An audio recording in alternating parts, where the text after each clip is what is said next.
Alrighty. Sorry about that. Went down a little bit of a lane here today and got distracted. I actually read one of the stories I wrote years ago and laughed my absolute butt off. I forgot how absurdly goofy I got in some of my writings. I wrote a guy who's just an absolute, I guess the term my friends would use when I was younger were himbo, the male bimbo. So, but man, that was just so funny. I laughed so hard. I was like tears running down my face laughing. That character was so stupid. He was so freaking stupid. Anyway, so working with the sock, trying to figure out like the right layout. Or actually, no, what I need to do there for that. And I know I'm going to point the camera at the paper and it's going to freak out. Like, it's at least better than it was yesterday. Yesterday, once I pointed something at the camera, it freaked out and never recovered. So this is sort of what the design element for the socks on the Teespring site look like, with the tip being black like that. So if I'm doing that, there are a couple different ways I can do this. When I was playing around with the sock puppet the other day when we were talking, and you gave me the brainstorm of like if we have that be the top, that ridge down the middle there as the top, instead of, like, you can do that as the mouth. That's easy enough to do that. And then when you do that, what you need to do is I do a tuck for nostrils, and then the rest of it you can tuck in. And yeah, so there's some of that. So the toe is in there. And so you're going to have the nostrils be right here. So here, pull this back out again. So what you're going to have be right there at the tip where my fingers are, but the actual tip of the sock here gets tucked in and does the back of the throat. So at this point where you have the tuck under, here you're going to have, like up here you'll have nostrils, down here you'll have the teeth, and the lips will be on the edge of where it folds back. This part here can be, the black tip can be the back of the throat. And then on the underside here, what we're going to have to do is backwards do a tongue. Because when it's tucked in like this front part where the tongue is, that's going to be back further than the black back of the throat when it's untucked. And then underneath that, you're going to go front of the tongue, teeth, and then you're going to do lips, and then jaw, and then down here, if you want to put like a couple of the little arms back there. So if you do that, that's one of the designs. My computer over here is making noises at me. Tuck up some of this.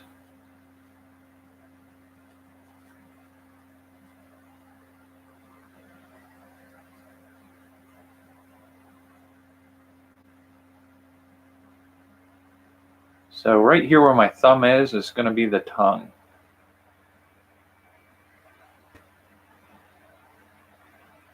So that's doable. You do the eyes, depending on how you want the head to look, you can do the eyes back here. You can do them on the side.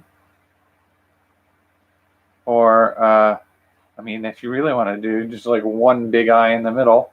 So that's one of the formats that I'm looking at doing. And when that all rolls out, that sort of puts the eye for the sock that you're going to wear.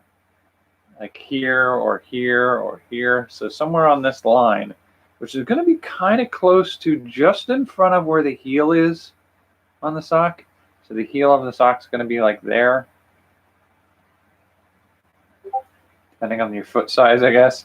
But the eyes are going to be here. So it's like right on the top of your foot, but it's sort of like right where the ankle bends up. Again, depends on how far out the toe is from the ankle.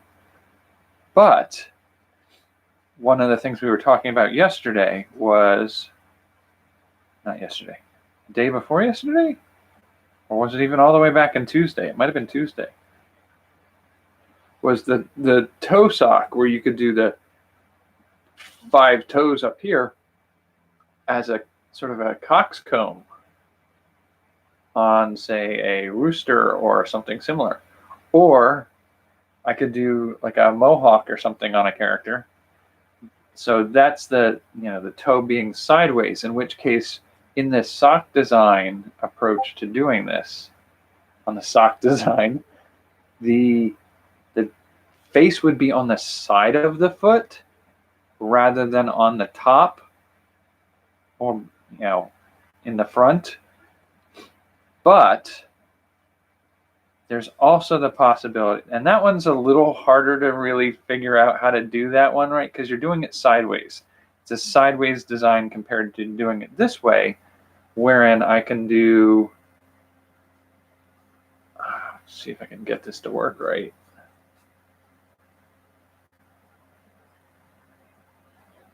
So a face that comes on from the side, and it's not easy to do right.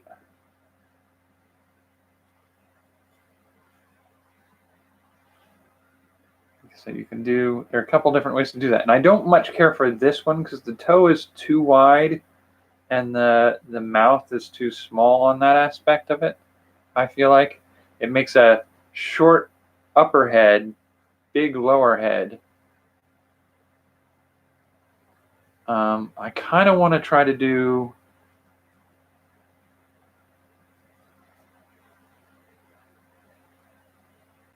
something a little more like that, lower down. So I need to leave a little room, because that's one of the possibilities in the designs that I'm playing with, that we could stuff.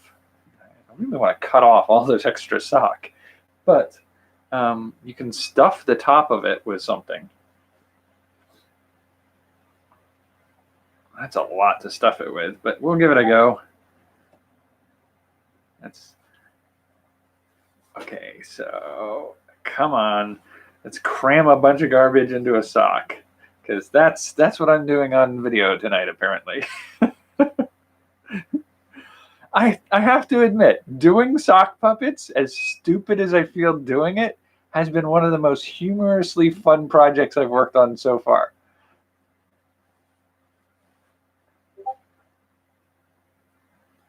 Okay, so come on, get that down there.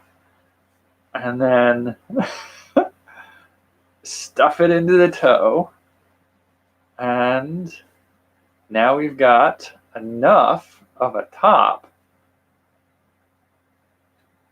that we can do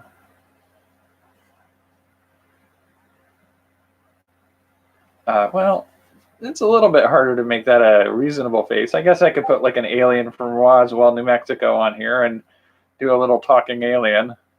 But it's doing a mouth from the side, or from. You can do some different things. Trying to get to figure out what the right approach for the lower part of the mouth is.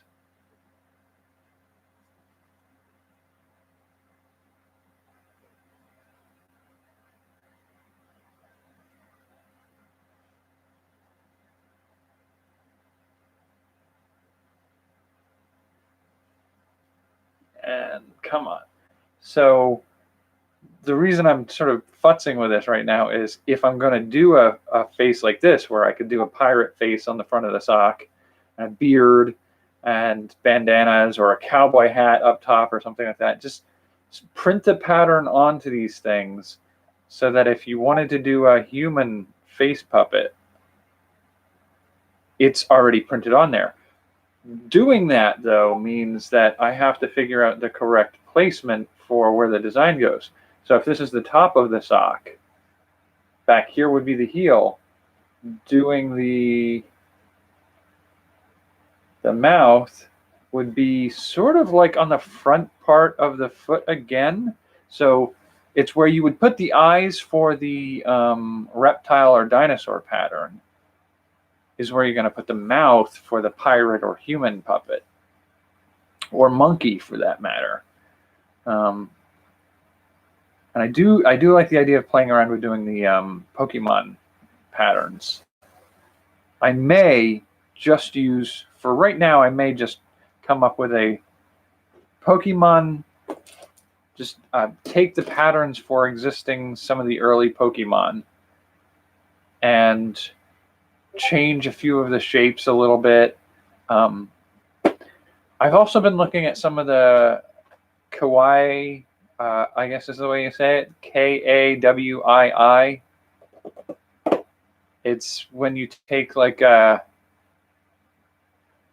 simple everyday things, a cupcake, and you put a couple little dots with shine on them and a little smiley face on it, and make these adorably cute items. It's sort of like maybe this will show up, like a candy wrapper with a Halloween face on it. It's sort of like that. So I could do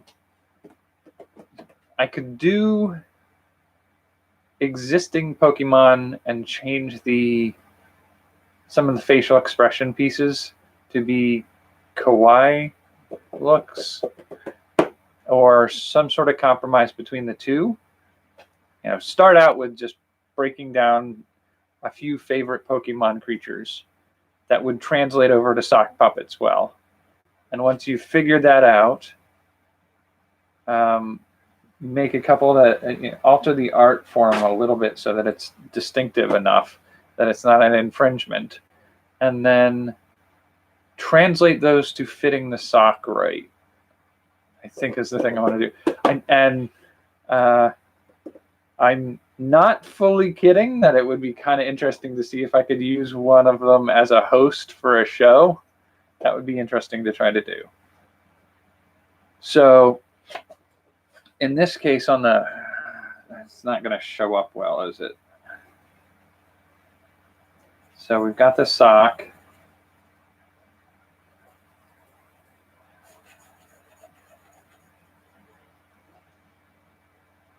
Yeah, not well. That is literally a tracing of that sock. That is a very large sock. But if I do that, what we're going to end up with is roof of the mouth, teeth,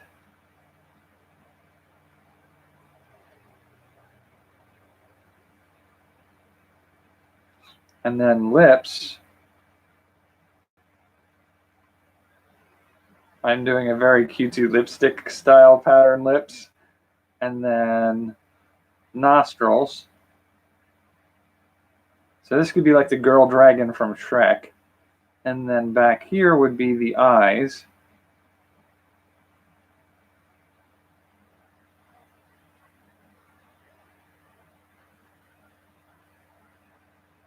Yeah, you can't see it yet, but we'll get there. Hang on, and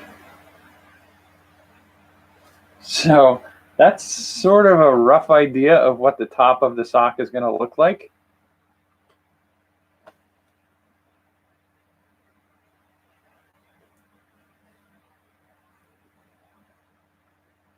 And the underside would be sort of similar, but instead of the this just being empty mouth and then back of the throat, this would be a tongue running up to where the teeth are, where the bottom lip would be, and then underneath of that just neck, and then maybe like arms down here. So yeah, stop freaking out, camera. Stop freaking out. It's not that complicated. So that's sort of the way to go forward on this. So I could probably do a, let's see, let's brainstorm here. Dragon, She-Dragon from Shrek.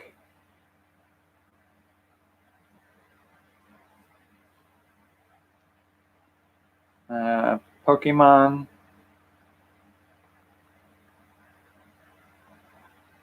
Starters. Let's just say this: the 3 starters, and Pikachu. So Pikachu, style creature, a Bulbasaur, a Squirtle, and a Charmander.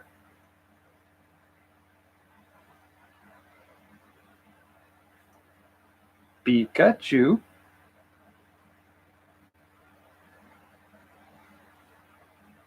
Charmander, Squirtle,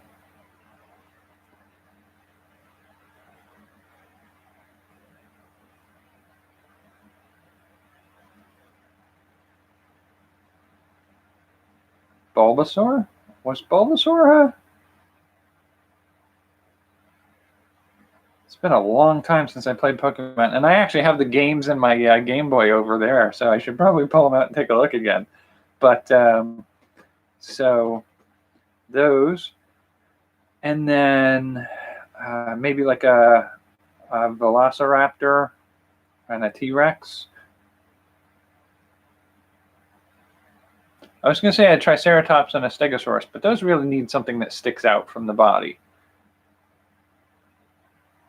So Raptor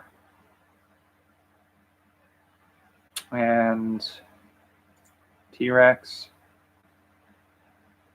Speaking of raptors, like thinking of birds of prey, the big thing coming out right now is the Dark Crystal. And in the Dark Crystal, you have the Gexies and the Sages, the good guys and the bad guys.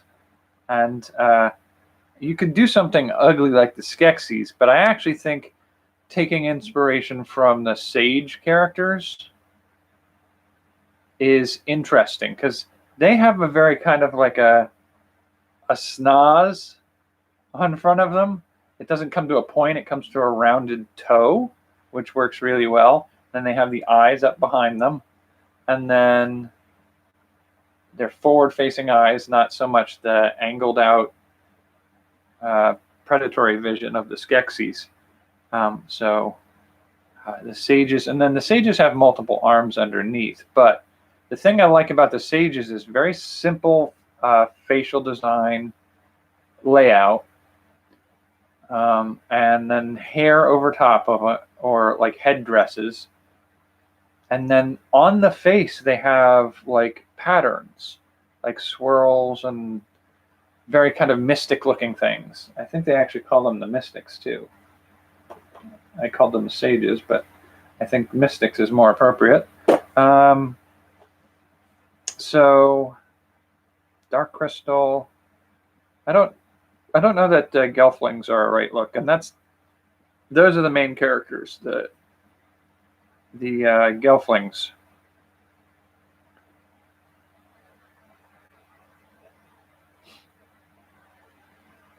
Mystics, maybe even Fizzgig, the little puppy.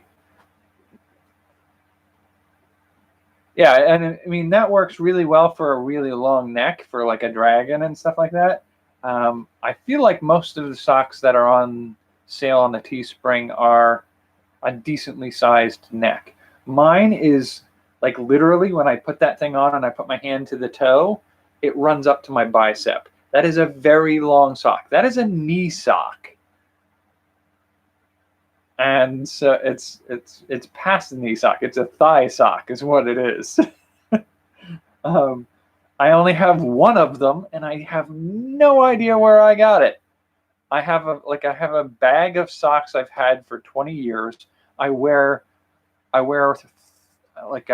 have 5 pair that I wash and rewear until they wear out, and when one pair wears out, I replace it with another pair from the bag. But like every year, I'd get a pack of 6 socks from my mother for Christmas.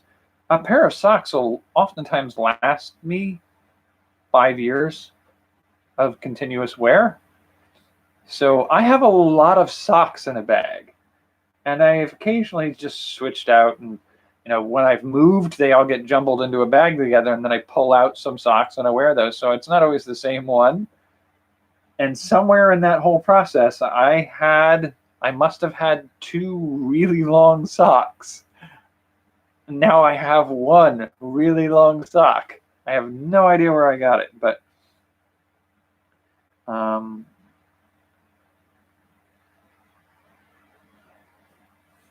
so sock puppet inspiration.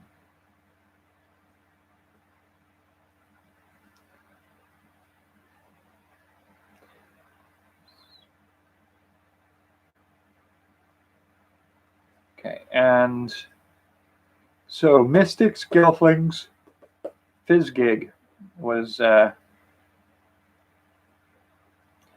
the dog-like creature that they had in Dark Crystal, where it's this.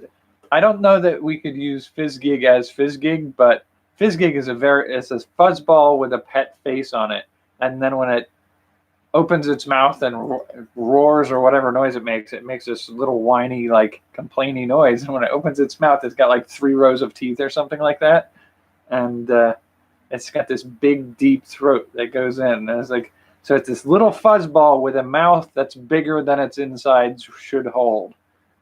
So that one's kind of adorably funny, so I could probably play with that a little bit.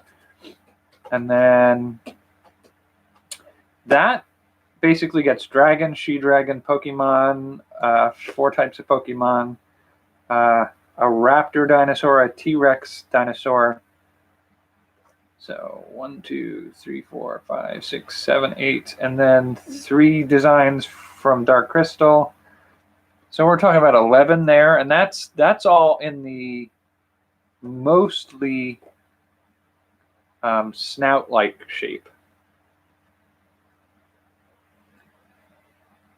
Going from there, we look a little bit more towards a human head design that we can do. And so we could do archetypal characters. There's a lot we could do. So let's look at monkey. Oh, I could also do kaiju, which is the Godzilla, King Kong stuff. Kaiju sock puppets. That may be the thing I focus on. Okay, and so kaiju. Okay, monkey, pirate. I don't know that ninjas would be worth it. Ninja would be very, I mean, it's got the ninja head wrap, so it's just a strip with eyes on it. That's the only thing on there. It's sort of disappointing. I could. I'll set it aside here as ninja and mummy.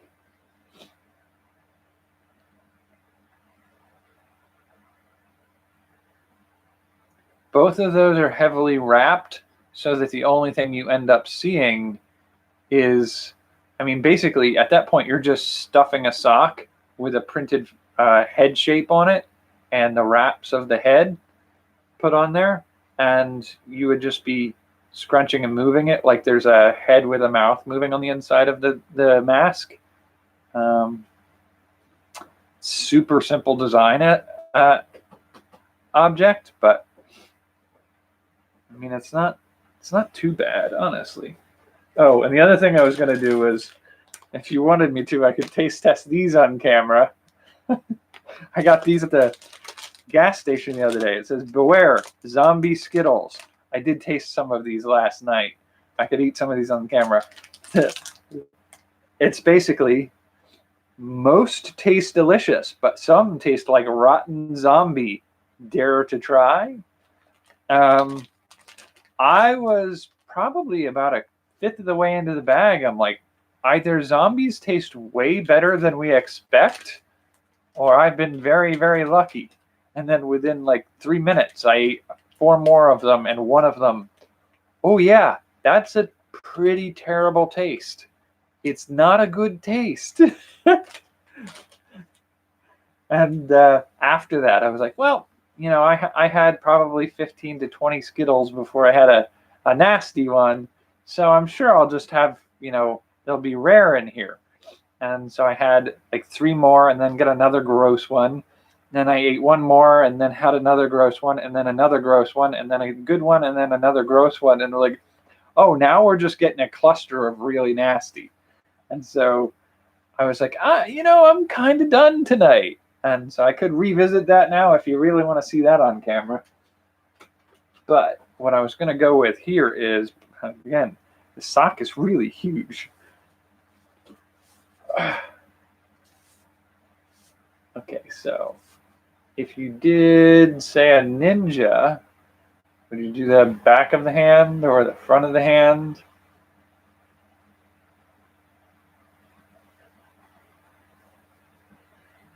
Could do an oh, that's another one I could do. I could do insects with mandibles up front and eyes on stalks. Well, we could do that. Insect puppets.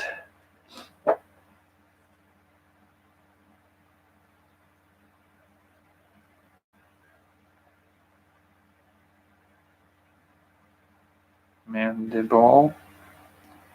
Eye stalks.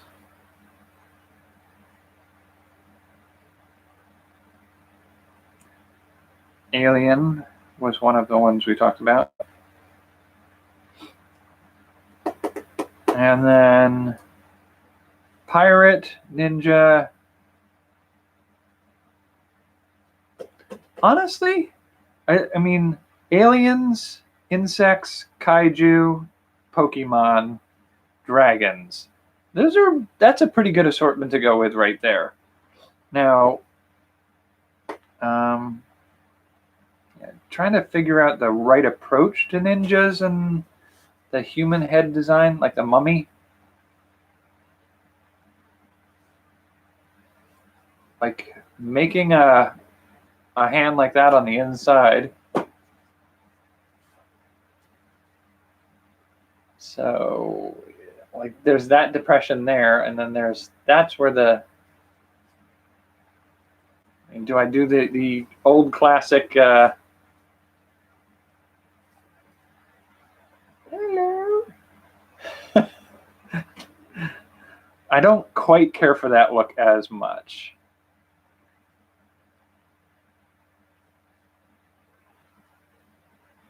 So let's tuck that in there.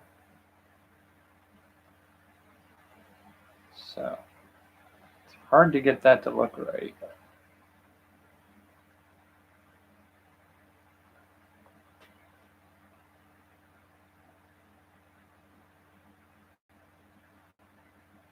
Yeah, I mean, once you get to the point of you can sew pieces on, that makes a whole different set that you can play with. This first round, like, I may end up just, I may, like, one of the things I talked about before that I was looking at doing for Teespring is doing like t-shirts that you can alter to make different things out of. And I can do that with puppets where I can say, like, here's your base form. So 2 pom-poms on here, do this, do that, and you've got a ready-made puppet template that you can work with. That's fine. I think for this first batch, what I want to do is you can wear it for a sock, launder it every day, and it's a perfectly functional sock that just happens to be able to be turned into a puppet. So overall, it's a sock that becomes a puppet, not a puppet made out of a sock. That puppet that made out of a sock is what eventually I can do a series of those as well if people are interested. But the appeal of a everyday item that we all have encounters with that's also a toy, if you know how to use it right, that's more fun for me right now, I think.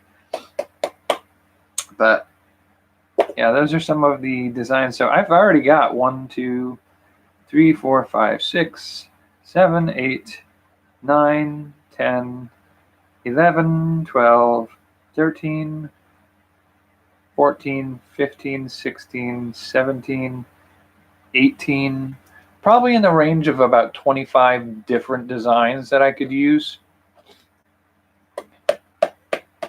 I don't think I need any more than that. I think that's probably a good point to stop at for the sock puppet design. Oh, well, here, I can show this to you too. This was something else that I was playing around with clothing. This won't be something that I can get print on demand like the hoodies and t-shirts. Years ago, this was something I was working on as a clothing design. So this design was for a set of clothing that's modular. So like here, the sleeve comes off here, so it can be a short sleeve or a long sleeve. And you can take off the shoulder piece and make it sort of like a vest or a tank top. And I gave it a bib front option and a vest front option where you can also wear a tie with a collar on top. The pants could become shorts or be long pants. Yeah, it was a design I was working on for an outfit that could be a lot of different things. But that one's not a print on demand kind of thing. I have to custom make that one. But going past that, the design we were playing with this time for the shirts and stuff is this one, which is, I guess I can sort of reveal it. It gives me the impetus to actually go forward and finish editing the video and try to post it in the next day or so, is on my video of fitness routine stuff. The first one was starting my exercise routine where I couldn't even do 5 push-ups. I could barely do 5 squats, and 10 jumping jacks was a good resting point.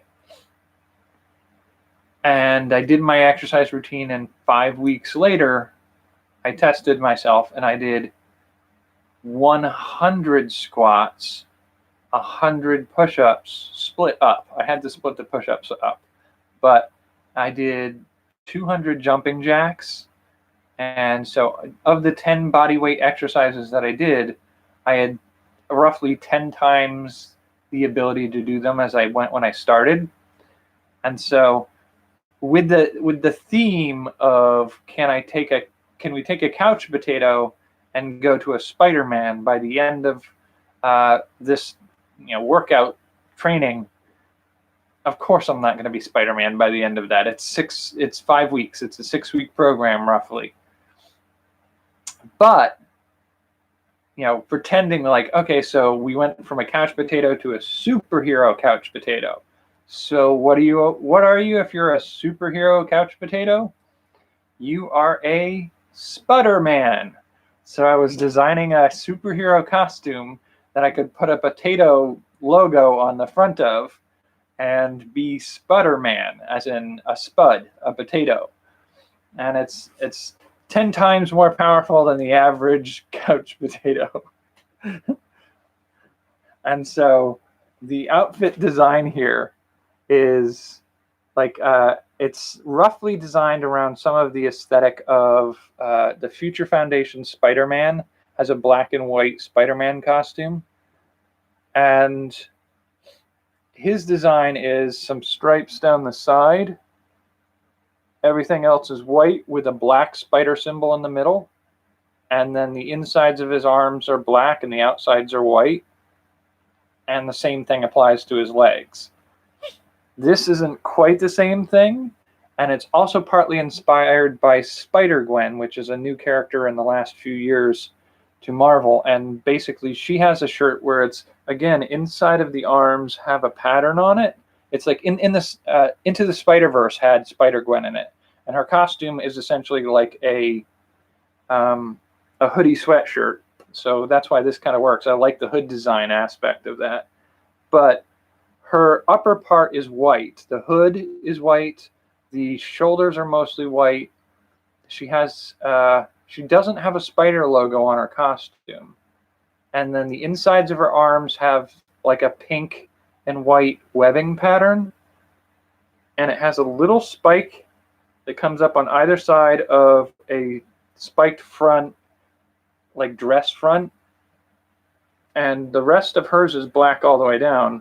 So I sort of made a compromise between the two of them, and then adjusted the pattern, removed the spider, and just made this hexagonal pattern in the front, and compartmentalized it a little bit, changed the shape of the lines so they're not 8 legs like on the spider.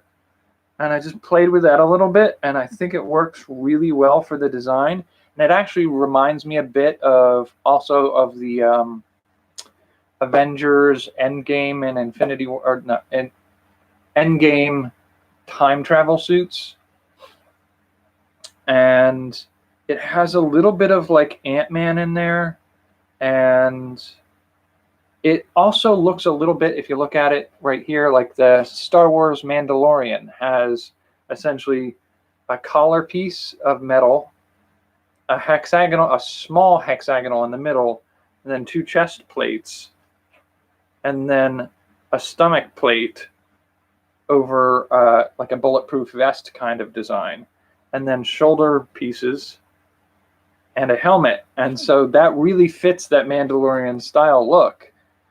In this case, on the back, we also have a much larger hexagon lower down, so the hood would be up here.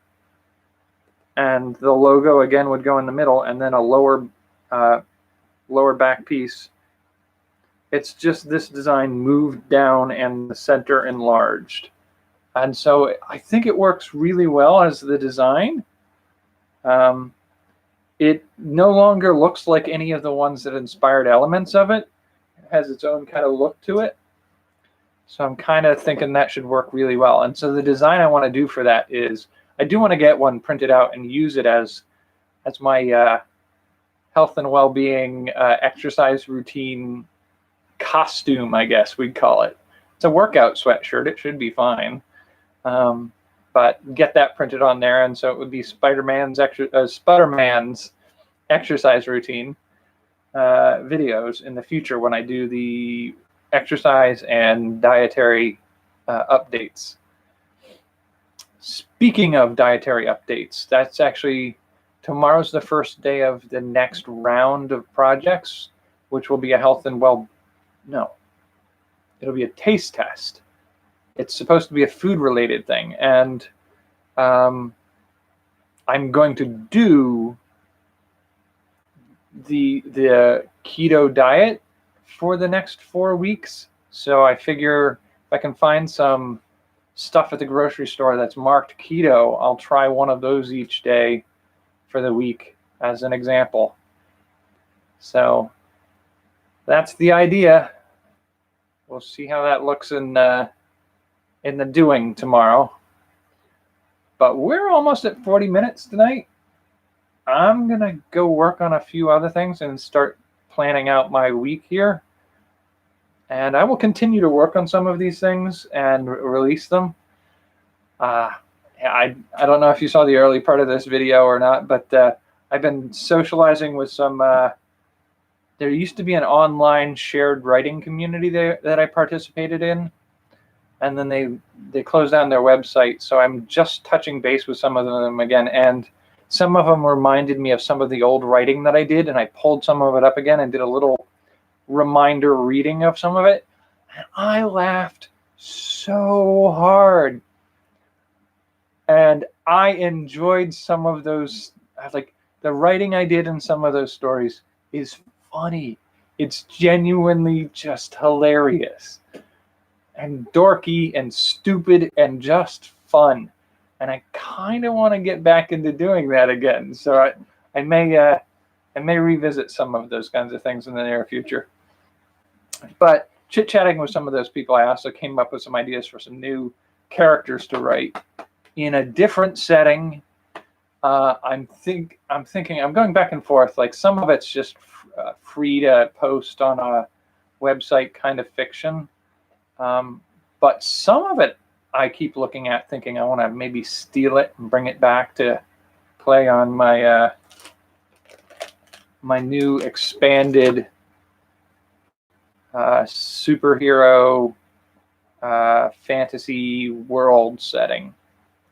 Like one of the characters I was playing around with was a kid during the Great Depression playing around with alchemy, and he manages to create a homunculus that he's going to use as like the first in a group of created beings to help him do things. And there's a lab accident and a cave-in, and then like 20 years later, the homunculus crawls out of the ground with his memories in it, and he's not sure if he somehow got himself trapped in his homunculus, or if he's the homunculus with the memories of its creator, who just thinks it's its creator.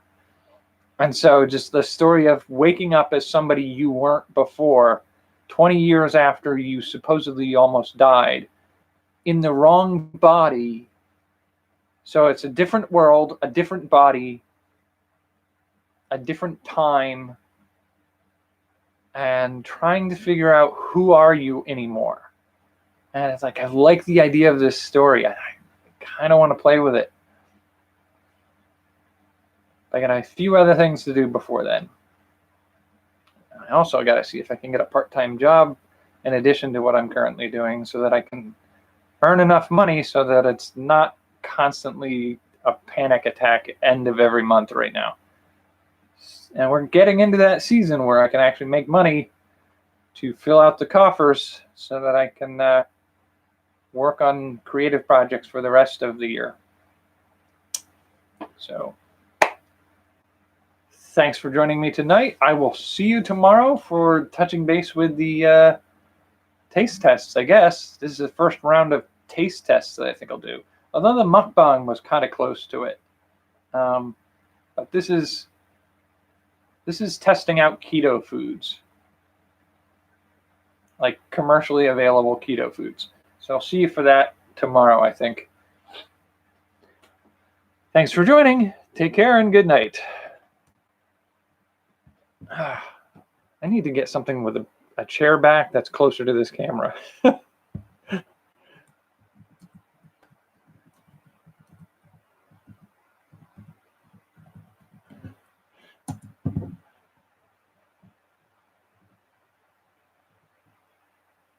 Okay. Yeah.